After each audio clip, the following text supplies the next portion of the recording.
Hi, welcome to Virtually Sunday. My name is Tony Pickler, Mission Outreach Director for Resurrection Parish in Green Bay.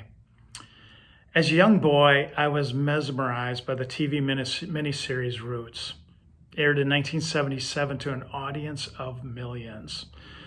One of the more memorable moments in the miniseries was when Kunta Kinte is asked what his name is by his slave owner. Kunta, played by LeVar Burton, replies, "My name is Kunta Kinte." And for his unwillingness to state his new slave name of Toby, Kunta Kinte is strung up to a tree and whipped until he finally says the name Toby. But what really made this scene memorable for me as a young boy was when Kunta Kinte is taken down from the tree and is attended by Fiddler, the wise old man played by Louis Gossett Jr. As Fiddler tends the wounds of Kunta and gives him drink, he says to him, "What do you care what that white man call you? When you say Toby, what do you care? You know who you be, because it is who you always be. Kunta Kinte. There's going to be another day. You hear me? There's going to be another day." It was a powerful, powerful scene. Kunta Kinte knew who he was, what his identity was as a man. He knew that he was a Mandinka warrior from a small African village. He knew that he had been captured and sold into slavery and brought to America on a slave ship. He knew his name, not Toby, but Kunta Kinte, and he knew his roots, and he would always know. In the first reading for this Sunday from the book of Deuteronomy, Moses addresses the Israelite people and reminds them of their identity as a people with these words.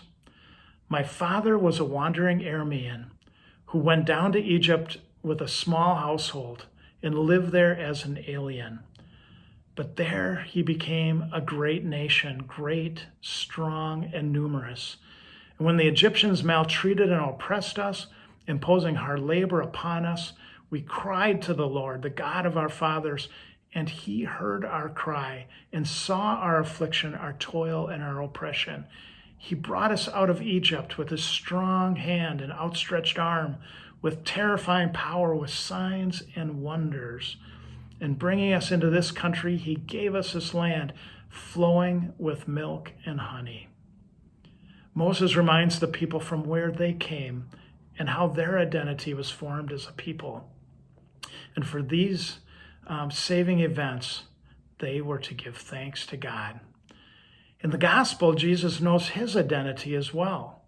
When tempted by the devil while spending 40 days and nights in the desert, Jesus isn't fazed.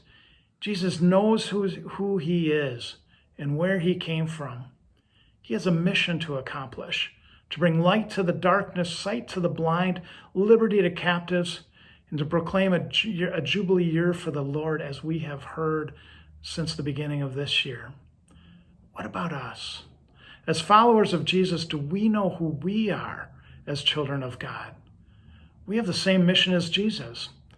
In these trying days when the Ukrainians are fleeing their country as Russia invades, Afghanistan refugees try to find their way in this new country called the United States of America, those on the margins seek affordable housing, and persons in the LGBTQ+ community seek acceptance, we are called to do as Jesus would have us to do, to bring light to this darkness, sight to the blind in our midst, including our own blindness, liberty to those who are held captive to marginalization, prejudice, and discrimination, and to proclaim a jubilee year here and now in our time.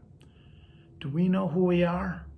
We have 40 days of Lent to discover again our identity as children of God, as followers of Jesus, and as people who are called to make a difference in this world. So let's get about it. Have a great Lenten journey. God bless you.